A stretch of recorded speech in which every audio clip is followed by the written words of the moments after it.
మీ అందరికీ వందనాలు.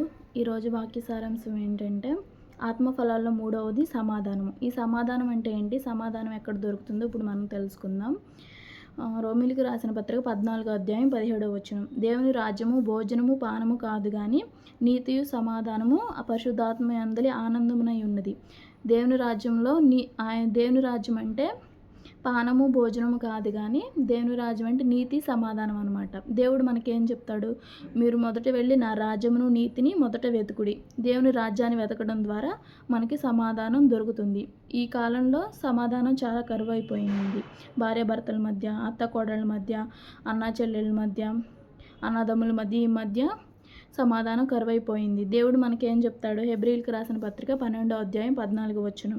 అందరితోనూ సమాధానమును పరిశుద్ధత కలిగి ఉండుటకే ప్రయత్నించుడి. అందరితో మనం సమాధానంగా, ప్రేమగా, సఖ్యతగా నడుచుకోవాలన్నమాట. దేవుడు మనకు సమాధానకర్త అయి ఉన్నాడు. సో అందరితో మనం సమాధానం కలిగి ఉండాలి. మన సమాధానం ఎలా కలుగుతుందో ఇప్పుడు తెలుసుకుందాం. యోబు గ్రంథం 22వ అధ్యాయం 21వ వచనం.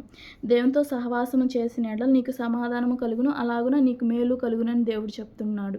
అంటే దేవుడితో మనం ప్రతిరోజు సహవాసం చేసిన యెడల మనకు సమాధానం కలుగుతుంది. అదే సమాధానం మనం ఇతరులకి పంచవచ్చు. ఇతరులతో మనం సమాధాన పడవచ్చు. దేవునితో సహవాసం చేయడం ద్వారా మనకి సమాధానం కలుగుతుంది.